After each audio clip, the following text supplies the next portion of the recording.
Hi everyone, I hope you all doing well today. Thanks for joining Market मामा ललित। तो आज जिस sector की हम बात करने वाले हैं वो है सीमेंट सेक्टर। और ये इम्पोर्टेंट इसलिए भी हो जाता है क्योंकि ये एक साइक्लिकल सेक्टर है। तो इसमें डिफरेंट डिफरेंट पैरामीटर्स हमें पढ़ने पड़ेंगे क्योंकि नॉर्मल नेट प्रॉफिट या सेल्स अगर आप देखोगे तो काफ़ी फ्लक्चुएशंस दिखेगा जब भी आप कंपेयर करो ईयरली या फिर क्वार्टरली बेसिस पे। क्योंकि इसमें कुछ चीज़ें ऐसी होती है जो कि हमें पहले ही मतलब पता चल जाता है अगर हम नॉर्मल डिफरेंट पैरामीटर्स या सिग्नल्स देखेंगे तो आज मैं इस वीडियो में 5 सिग्नल्स जो हैं वो डिस्कस करूँगा और आप कैसे बेटर रीड कर सकते हो, कैसे बेटर एनालाइज कर सकते हैं कोई भी कंपनी इस सीमेंट सेक्टर में। तो चलिए स्टार्ट करते हैं। So guys, cement is not a God story क्योंकि ये साइक्लिकल सेक्टर है। तो इसमें हमें प्राइस, कॉस्ट और कैपेसिटी पर ध्यान देना पड़ेगा। और मैं नेक्स्ट स्लाइड में बताता हूँ कौन से वो 5 सिग्नल है जो कि इम्पोर्टेंट है। तो पहला है प्राइसिंग पावर, जिसमें हम पता लगाएंगे कि नेट प्रॉफिट या ऑपरेटिंग प्रॉफिट या एबिटा जो होता है वो पर टन कितना कंपनी लेकर आ रही है, क्योंकि यही जो पैसा है जो कंपनी अपने घर लेकर आती है। तो सबसे important power part pricing power रहता है। फिर वॉल्यूम और यूटिलाइजेशन की कितना यूटिलाइज कर पा रहे हैं वो अपनी जो भी उन्होंने प्लांट्स वगैरह लगाए हुए हैं। और तीसरा है कैपेसिटी एक्सपेंशन, जो कि वो केपेक्स लगाते हैं 2-3 साल या 4 साल पे ब्राउन फील्ड या ग्रीन फील्ड प्रोजेक्ट्स पे। तो इस चीज़ पर भी हम बात करेंगे। चौथा है कॉस्ट स्ट्रक्चर, जो कि basically 30% is fuel. So crude oil का इसमें ज़्यादा इम्पैक्ट रहता ही है क्योंकि वो पेटकोक की प्राइसिंग इशू हो जाती है। तो इस पे भी हमें ध्यान देखना चाहिए। पांचवा और लास्ट है मार्जिन्स एंड कैश फ्लो, कि हमें जो कैश फ्लो आ रहा है वो कितना मतलब एक्चुअल में आ रहा है, सिर्फ नेट प्रॉफिट ही नहीं है जो अकाउंटिंग प्रॉफिट होता है वो ही ना हो, कैश कितना कंपनी पा रहा है ये भी हमें देखना पड़ेगा हर कंपनी के लिए। तो पहला जो है प्राइसिंग पावर। बेसिकली इसमें क्या होता है कि सीमेंट एक कमोडिटी है जैसा कि आप सभी जानते हैं।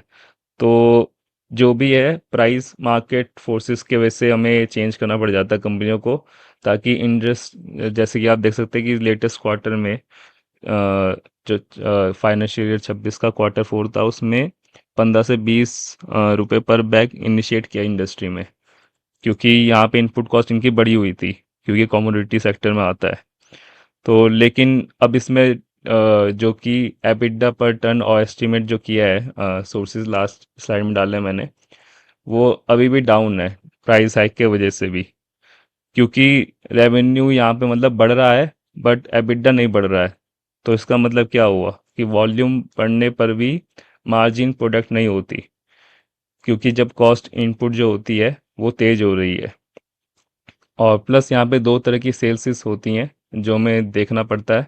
रिटेल वाली जो ट्रेड जो होती है उसमें ज़्यादा प्राइस उठा पाते हैं कंपनियां सीमेंट सेक्टर में। बट अगर हम ये कंपेयर करेंगे नॉट ट्रेड वालों से जो बल्क इंफ्रा होते हैं, जैसे रियल स्टेट्स की जो डायरेक्ट कंपनियां हो गई, ठीक है, वो कम प्राइस पे हम खरीद लेती है हमारा सीमेंट का माल। तो इसलिए अगर मार्केट का प्राइस भी चेंज ना हो तो, बट अगर ये मिक्सचर जो है ये ज़्यादा बढ़ गया नॉन ट्रेड का, तो इसका मतलब है कि सीमेंट कंपनी के प्राइस अब इम्पोर्टेंट मतलब ज़्यादा इम्पैक्टफुल नहीं रहेंगे, कि उनके रियलाइजेशन जो है वो हिट हो जाएंगे यहाँ पे अगर उनका नॉन ट्रेड वाला मिक्सचर जो होता है वो बढ़ जाता है। तो चाहे मार्केट प्राइस बढ़ी हो या ना बढ़ी हो, लेकिन अगर हम मिक्स देख पाएंगे कि ट्रेड और नॉन ट्रेड में कितना है किसी सीमेंट कंपनी का, तो जिससे हम पता लगा सकते हैं कि उनके इम्पैक्ट कैसे होने वाले रिजल्ट पर। तो अगले सिग्नल पे चलते हैं, वो है वॉल्यूम एंड कैपेसिटी यूटिलाइजेशन। तो यहाँ पे मैंने एक कंपनी का एग्जांपल लिया, ये सिर्फ एग्जांपल है, कोई भी राय नहीं है इन्वेस्टमेंट की। तो मैंने अल्ट्राटेक का यूटिलाइजेशन लिया यहाँ पे। तो इनका जो ईयरली कंपैरिजन है वो 77% पे हो गया है, मतलब 77% ऑफ द प्लांट जो है वो काम कर रहा है, बाकी 23% नहीं कर रहा। काफ़ी मतलब अच्छी बात है ये, क्योंकि एवरेज 70% के अराउंड ही रहता है। तो अच्छी चीज़ है इस की अल्ट्राटेक की इसने की है। प्लस आपने ये देखा हो कि अल्ट्राटेक का जो एबिटा टर्न है वो भी इंडस्ट्री से भी ज़्यादा चल रहा है एवरेज। तो ये भी एक ऑपरेशनल मैट्रिक है जो ये फॉलो कर रहा है।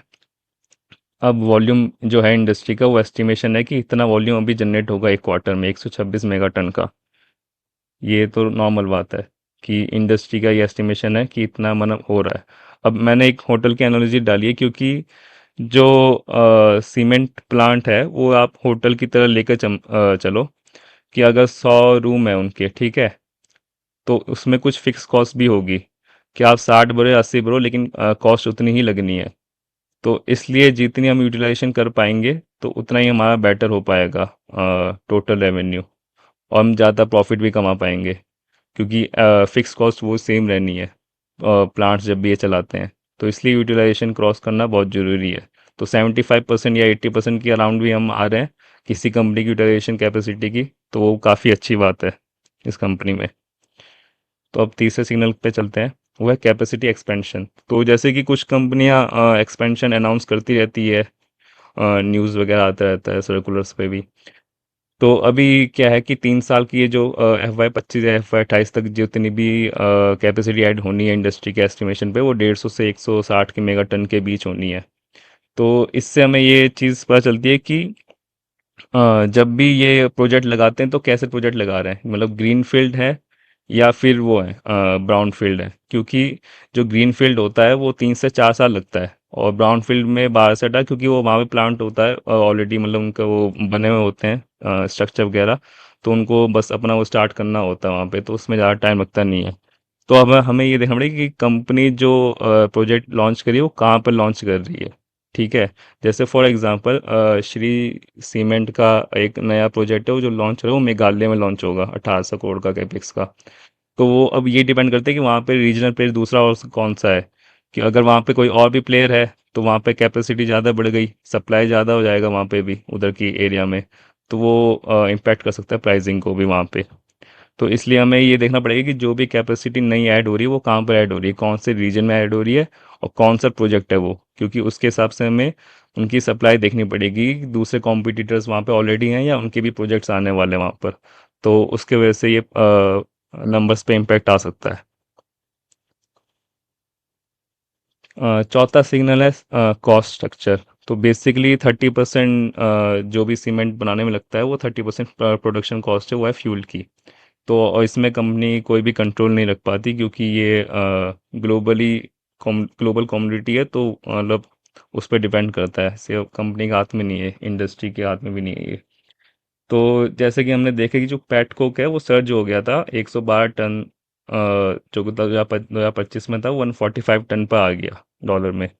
तो काफ़ी प्राइस इंक्रीज हुआ है यहाँ पे, और अप्रैल की भी एस्टिमेशन की जा रही है कि 160 तक जा रहा है ये, जो कि 3 ईयर हाई है। तो साफ सीधी सी बात है कि जो कॉस्ट हमारी लगने वाली है सीमेंट में, तो काफ़ी हद तक मतलब इम्पेक्ट करेगा बॉटम लाइन को। तो यहाँ में हमें पता चल रहा है कि चलो ठीक है, ये जो नंबर है कहाँ पर अब हिट करेगा। तो FY 26 के चौथे क्वार्टर में तो हिट नहीं करेगा अभी जो सीमेंट के रिजल्ट्स आने वाले हैं। बट जो Q1 FY 27 वाला होगा, या Q2 तक होगा, क्योंकि बाद में स्लो डाउन भी होता है मानसून जैसे ही आएगा। तो Q2 जो होता है वहाँ पे स्लो डाउन हो जाता है साइक्लिकल सेक्टर का, बेसिकली सीमेंट सेक्टर का तो होता ही है, क्योंकि कंस्ट्रक्शन एक्टिविटीज़ पॉज ले लेती है वहाँ पे बनाने पे। तो ये चीज़ भी इम्पैक्ट करती है। पांचवा सिग्नल होता है मार्जिन्स एंड कैश फ्लो।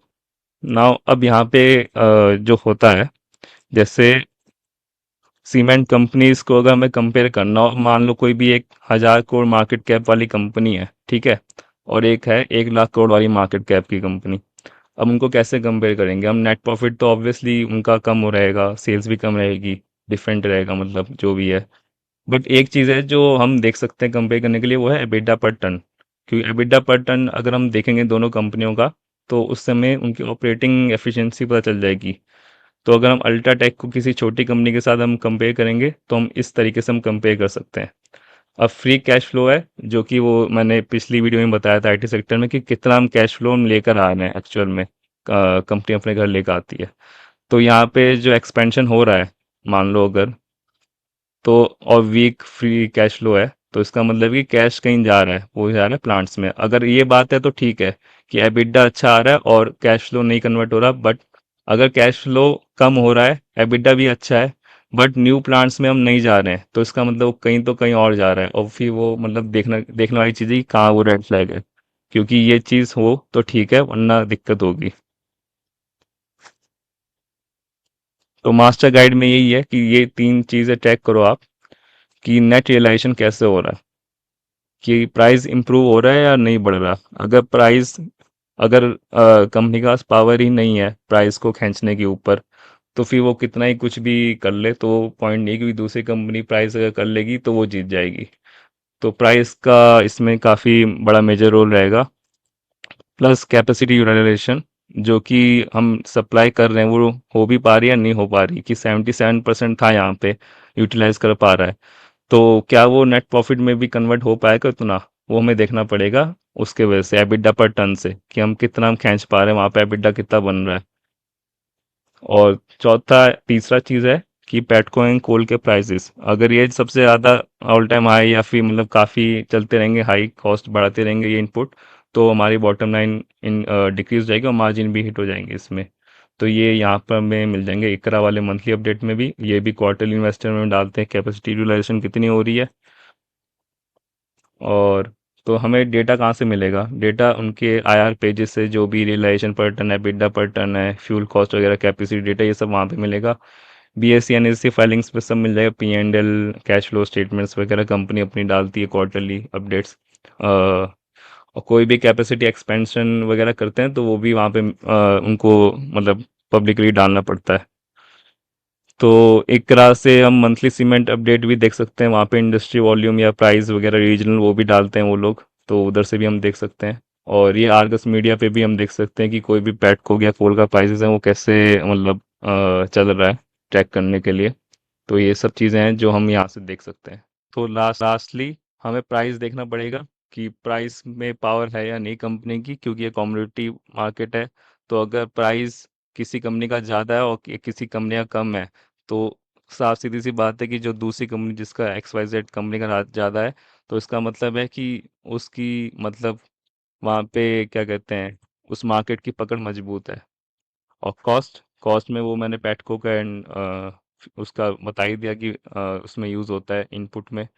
तो हमें ये कॉस्ट भी देखना पड़ेगा, कैपेसिटी का ही पूरा खेल है यहाँ पे, जिसकी ज़्यादा कैपेसिटी होगी और यूटिलाइजेशन ज़्यादा होगा, वो ये रेस जीतेगा। Lastly, so guys, I hope you really like this video and learn something new today. तो अपनी फैमिली एंड फ्रेंड्स के साथ शेयर करें ये वीडियो, और सब्सक्राइब करें इस चैनल को एंड लाइक करें इस वीडियो को अगर आपको ये पसंद आई हो तो। और कमेंट्स में मेरे को बताओ कि कौन सा सेक्टर मेरे को नेक्स्ट एनालिसिस के लिए लेना चाहिए। Thanks for watching.